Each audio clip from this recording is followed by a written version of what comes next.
Well, is anybody else in a daze from last night like I am? Sleep wasn't part of the program last night. So it's good to be here with you. Oh, man. That was really a great event last night in so many ways. Such a great matchup, and see how much the Niners have improved in just the last couple of years to play at that level, and we felt fortunate, to have the opportunity to play them when they're playing like that, and then in the setting and at their place, biggest crowd ever, Monday night, all that kind of stuff, just made it a really great event, and one that I'm really happy we got a chance to get into and get out of. It's just good for us, like I say to you, that we need the challenges and we need the big moments, and we need to understand how to deal with them. And I thought last night was just plentiful with all kinds of issues and concerns and gamesmanship and poise and challenges to the poise and all that kind of stuff, which is really what will help us. Again, Russell played great to give us a chance in all those opportunities, really just in really classic fashion as we've seen him before. He's really hard to deal with in those kinds of drives and those moments late in the game, and found his way to give us a chance. The guys came through, made some big plays, all kinds of big plays across the board, different guys. Great to see Malik make a couple big plays that solved problems for us. Jacob Hollister came through in a huge way again. I think I said to you last night how different it felt playing without Tyler. It's just we're a different looking team when he's not out there, but guys made plays. Josh came through with a couple big catches for us in crucial third down situations, and it was really an exciting game. And then also to mention again, Jason Myers' role in this win was just classic. Drama, challenge, pressure, and all that stuff, and he just dealt with it like a true champion and came through and just shows you who he is and what he's all about. And it was really proud moment for all of us, so for the players, to recognize standing behind him last week and then calling on him this week, and he made the plays and that he needed to make, and then the guys got to cheerlead and jump all over him and all that to celebrate him coming through in a great way. So also worth noting is just the game that Jadeveon Clowney had. Golly, what a fantastic football game he played. He just was unblockable, and he just continued to weave his way into the backfield and make plays in the run and the pass. And he plays that he wouldn't get credit for that he affected were many in all across the board. And so pass defense was good last night. We made a lot of plays, had our hands on a lot of balls, and could have had really Bobby and KJ could have iced it at the end, and we had plenty of chances. Trey had a chance too for a pick, so there's a lot of interceptions out there for us, which was good. And see our guys work together with the pass rush like we've been hoping to see. So I think we made some good progress, and we're looking forward to taking this break and maximizing it, and everybody get to rest and get healthier and come back raring to go and go charging down the final stretch of this season. And so we're definitely in the finishing mode is kicking in right now, and we got to do a good job of everybody rallying and rising to the occasion. Is there an update on Tyler? Yeah, he did. He's going to stay another day. He'll be there again tonight, just for precautionary reasons. He's better than he was yesterday, and it looks. Our people think he's going to be fine to play, and he'll need a few more the rest of this week to make sure that everything goes away, but that he should be fine to play next week. He's in Stanford, is that right? Yes. And what are they trying to dissipate before he flies? I think they call it compartmental issues or something. It's the swelling that causes from the contusion that he had, just to make sure that there's no problems. When exactly did he get hurt, or when did he suffer that? I don't know that. I didn't see. I went through the film. I did not see the play that he got hurt on. I just missed it. He was there, available, trying to play late in the game, and then just couldn't go at the very end.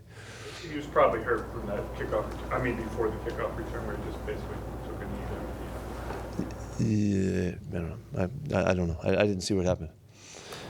In the blur of all that's gone on, I haven't seen it. I'll find it eventually. What do you think was so successful with the pass rush as far as it fitting together? Anything that clicked to really allow it to jump through other than Clowney just being? I think it was a combination of guys, really making their presence aware, known. And that, for sure, Jay Reed helped us, and getting Q back also. There was just a contribution that allowed, the more spacing and the opportunities, and then Clowney really was the guy that really was the key to it all, and we played off of him. But I think it was the complement of the guys being back. Because we haven't had Quentin Jefferson in quite a while, and he was doing well early, so just getting all our guys back going again. Also, Michael Kendricks had a little factor in there too. He had three pressures or something. What did you think of Shaquem Griffin in that role, and how that? He's active, and we're gonna find ways to utilize him. It's really clear more than it has been that we might be able to build a role that could be a factor, and so we have to work at that. More so, just to use his speed, and he's instinctively a good rusher. He's just not very big, and so you have to do special things with him. So we'll put that together and see if we can make that a good complement to what we're doing. What impact did having Quandre out there for the first time have on the secondary? I think there was an impact. I thought both the safeties played really well. I thought BMAC played well too, and was very active in this game. I think just the settling, kind of presence of a veteran, and also he's a hitter. He's a real hitter, and he goes for it. And he had a couple big shots. Had a big shot in the toss. Had a couple shots on receivers that I think had a factor in later on in the game. And Bradley had a couple hits too. So you combine what they did, I thought the safety play was the best we've seen it this year. I thought that was the best game that our safeties had played, and so I'm hoping that we can continue to grow and get better and feed off it. It's an early assessment because Q's just played one game, but he can do a lot of things. So we'll be anxious to figure out how we can complement what we're doing and utilize him now that he's crossed the threshold of playing time for us. And where does Marquise fit into that mix?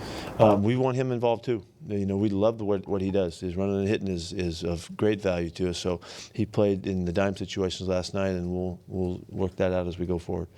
What did you kind of see on DK's fumble when it got ripped out of his arms down near the goal line? Just the kind of craziness of that play and how everything transpired there. It's a legitimate play by them, really good play by them. Now I sat with DK on the plane last night for some time talking about it. He has to decipher when it's time and when it isn't time to keep battling. He's been in the situation a few times already, and he's so strong that he just doesn't go down. So it does allow for a lot of guys to get a shot at him, and we can't let that happen. So we're talking about tailoring the way he does. I mean, this is just something we're learning as we're going with the guy, how it's going to work out. There's a real presence of mind that's crucial in protecting the football. You have to know when to go with the way that the attack is coming on you, and he doesn't quite have that yet. He's fighting, and he's tough as hell, and he's hard to get down, and that makes him vulnerable. I mean, that was an incredible play. He's going to score a touchdown right there, and he shouldn't even been close. But that made him vulnerable, and we're gonna make it's already underway to make some better decisions in that.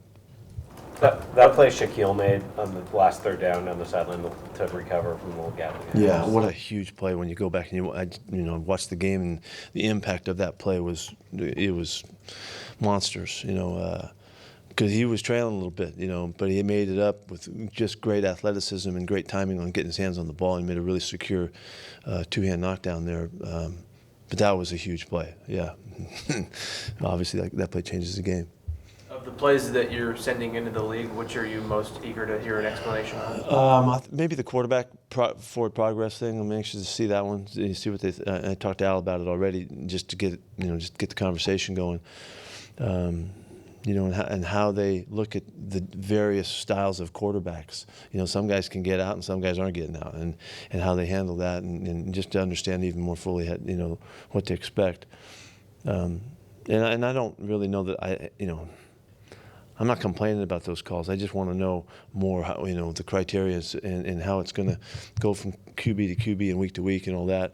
It is a split-second decision that they make to help to protect the quarterback. So we understand that's a good thing. It's a good thing that they're doing it that way. But we just, there's some magic in there that you can take away from the game. By making an early call on a guy who's got that ability. Some guys are going down, and that's a conversation that we're having right now. Is your understanding of that rule that there is no leeway for the looser quarterbacks, and if he's in the grass, he's in the grass, and that's the way it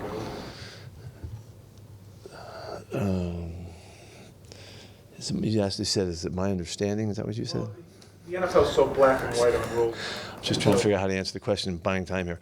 Yes, you're understood. There's a conversation. Yeah, there's a conversation that they have about the style of quarterbacks so that they're making the right decision because they're trying to protect the guys, and some guys need to be protected differently than other guys, and I think because of their vulnerability, or it's more likely that they're going to get hit again and again if they don't get the whistle blown, and so they're doing everything's for the right reasons, and they're trying to do the right thing. I think that there's going to be times that we could always maybe question, was this the right time to protect him, or should you have protected him? Because the second one, when they take the ball away for the touchdown, Russ is really in the grasp of two guys, and he's moving backwards. There's not a long time period there, but there's time, that it's really what I'm looking for is the consistency, so we understand what we're up against and all that. So Russ is still going to battle and do his thing, and other quarterbacks are going to battle and do their thing, and I don't think it's all the same, but they're in the conversation. They're working to do it as well as they can, and that's all we really can ask of the guys. Russ did take a number of shots last night. Did he come out of the game all right? Yes, he was all right. Yeah. We hung out together quite a bit on the plane, and he was okay. He took it. I tell you, he loved that game now. He loved that football game, and he was so upset that we didn't finish when we had the opening drive of overtime, that he missed that one because he saw what had happened, and he read the whole thing and knew everything, and that was the play to win the game like the week before, and we might have started a little lower between Jacob Hollister and Russell in overtime if we got to hit that one, but just missed it. Some hits. Seems like their edge guys, and especially Bosa, didn't do a ton of damage. Just how good were Yeah, I tackles? thought our guys worked hard. I mean, they had a couple. You saw if you went back and watched carefully, we made a couple mistakes, and we cut a couple guys loose, and we misinterpreted some looks, and those were really a couple freebies they had, And now they're a really good rush group. Now I'm not taking anything from them, but we did make a couple errors, in how we set things up. And then I think in the flow of the game, we really did pretty well. And working with Russ's ability to get away too, we did all right, and gave us a chance to get the ball out of there. Just started with such a bomb, a couple rushes right off the bat that you thought we were never going to get a pass off for a while there. Can you settle the debate on if Geno Smith called heads or tails? How about that? Have you got everybody's done that? What color's the dress? Yeah, blue. Blue. How long? Laurel also. Laurel. Got it. How long have you had your backup quarterback do that? Where did that start? As long as I can remember. I don't know, all the way back in college too, as I recall it. And it's just a little. The idea is that so instead of sending Russell out there and he's talking to the referee out there, he can be talking about the next series coming up and all that kind of stuff is really what's behind all of that, to give the quarterback the best chance to get prepared for the next series. And I don't know if you guys noticed, but they were chanting for Geno when he was walking out there. Now they were. It was great. It was great, and he pulled it off again. I don't know how he did it. The magic of Geno, even the magic that. What the heck happened? I don't know. It sounded like heads over the PA and over the referee. Suddenly called heads. But now there's all kinds of revisions. It didn't sound like his when you watch the TV copy. You couldn't, but both the official and Richard, they didn't have any. I mean, Richard would have griped. I would think, yeah, he would have for sure. If he heard something different than what happened, and so I'm going with that more than anything. Who's the best backup quarterback you've had at coin tosses? Oh, I don't know. Back-to-back weeks, this is going to put Geno in tall time. T-Jack was pretty good. T-Jack had a little knack too. Do you expect the pass rush to kind of take what happened last night and kind of carry that? I'm totally counting on it. Yeah, I'm counting on it. I'm hoping that we can take the step forward and really bring a real active pass rush like the guys that we're sending. We've got good guys, we got good blitzers and all that. So it's just been kind of quiet just uncomfortably quiet for a while. But what happened before doesn't matter. So let's go do something now and see if we can take off from this week. A game that's that sort of emotional and physical of a toll coming out of it. Is the bye a good thing? I think I think we're very, very fortunate. I mean, I always would tell you that the bye came at the right time because it did. It's came when they gave it to you. But we can make them, make a good transition out of this, I think. And I hate that we didn't have our meetings today to have the fun of watching the highlights and the film like we like to do and have a good time, and all that, because the guys got separated. But we'll just have to recreate that when we come back Monday. 5-0 on the road this year. It's a good start. It's a good start. What do you think's enabled Jacob Hollister to jump in and be so in tune with Russell right from the get-go? Yeah, what he's needed to make? Jacob's just a good ball player. He's a really good football player. He's, I think, he's a really good all-around athlete, and I love that he's a quarterback growing up and all that kind of stuff, and played other sports. He's just a really good ball player, and he's tough as hell. I mean, he's delivering blows and taking hits and competing like crazy. It shows up when a guy is really good in special teams and he gives great effort in blocking and he catches the football. That's a complete package guy, and I think Jacob is going to be a tremendous asset for us going down. I don't think this is any fluke or anything. I think he's just a good football player, and he's learned well. It's like you see the ability of Russell and Tyler to fit so well together. It's because they're guys that just understand ball, and so they make sense and they communicate in the transition. It was like we just saw with Josh, guys that really understand the game.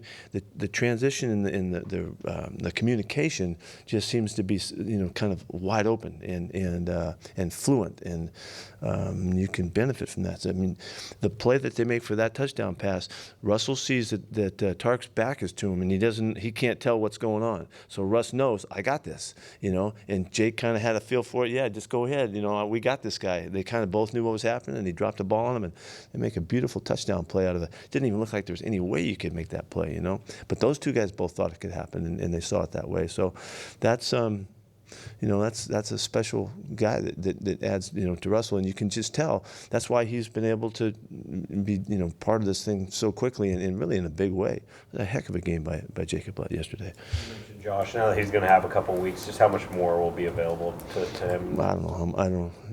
There's no measure there, but he'll be really rolling. Give him another week with us working, and as much progress as he made this week, he'll make tremendous progress, and. So I'm really anxious to see how he fits in with us. How did he come out of that game? I feel pretty good. Not too bad, Shoulders a little bit sore. How about Josh Gordon? Oh, Josh. As far as I know, he came out okay. Yeah, I think he came out fine. How's Luke Wilson? Luke's got a legit hamstring, and legit meaning that it's not just a little cramp or something. It showed up in the MRI testing of it, so it might be a couple weeks for him. We'll have to wait and see. Was Ed close to being activated? Yes. Yeah, he's ready to go. He's ready to go. Fortunately, if Luke is unable to play, then we would like to think we could go right to Ed and get him rolling. Back to Jacob. How is his blocking coming along?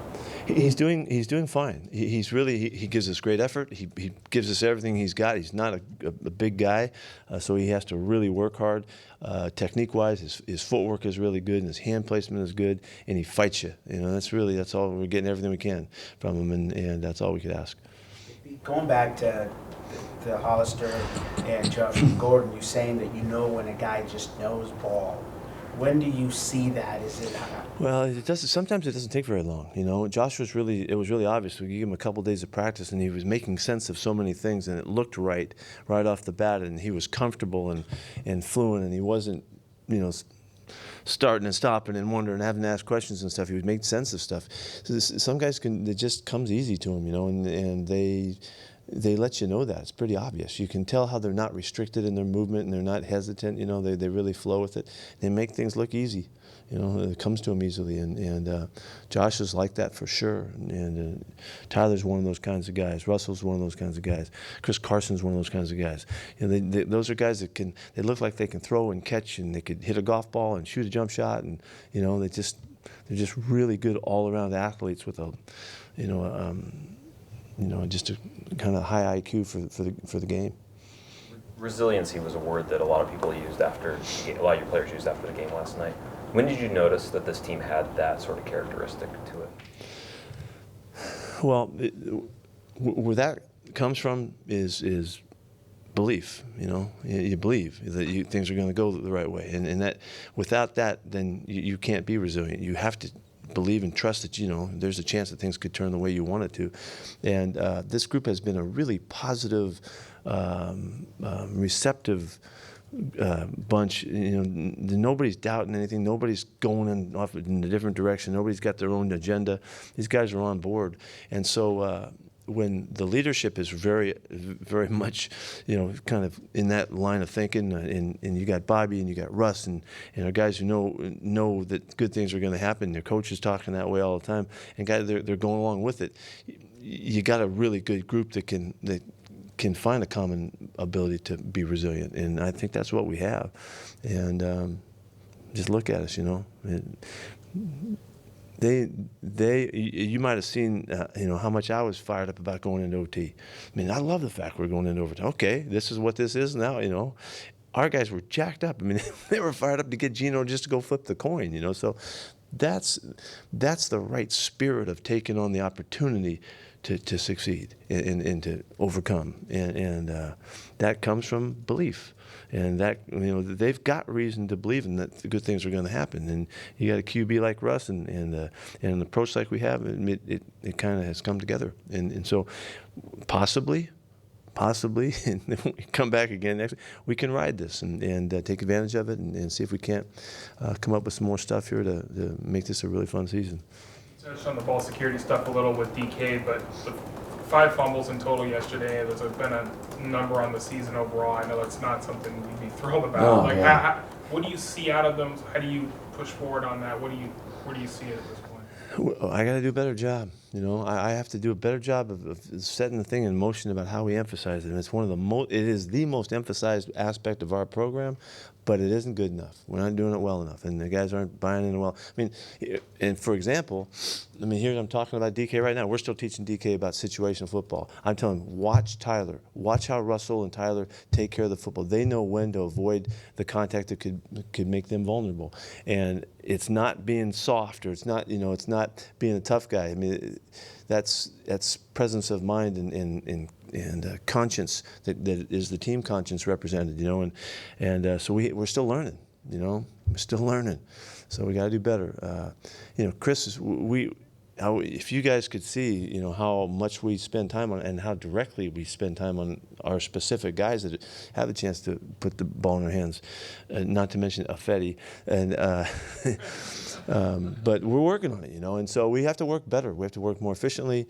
We've got to drill it better. We've got to do a better job on defense during the week of attacking the football, and we have been subject to some extraordinarily accurate punches and some ridiculous returns. I mean, and these returns are just crazy. We've got 4 or 5 returns for scores or putting the ball right down by the inside the 5-yard line. You know, we have to minimize the impact of those things better, but most importantly, we've got to pick and choose our situations properly and with the right conscience. It's all about conscience. You know, it's not about, hey, how fancy I want to run, or I'm not caring, I'm just going to go make a first down. It's about how you get there with the right mentality, with the ball in the right spot, and protecting it like we can do. So hopefully this stretch will change this. We won't have a chance. We won't have a chance if this keeps going on. You can't win like that. I mean, we're so fortunate. Think how fortunate we are to win that game, that tight a game, and kick the ball all over the field. It was terrible. So that means no more carries in the future for Jermaine? There's a really good chance that he's going to go down with that ball if he gets it in his hands again. They were after him hard last night, now thinking he was going to score, you know. He had a moment in there. There was an instant where he goes, I want to score. He did show good hands though. The ball got tipped around a little bit. That's everybody in the program's got to have good hands. So that part, okay, we take a little credit for. But yeah, get on the ground.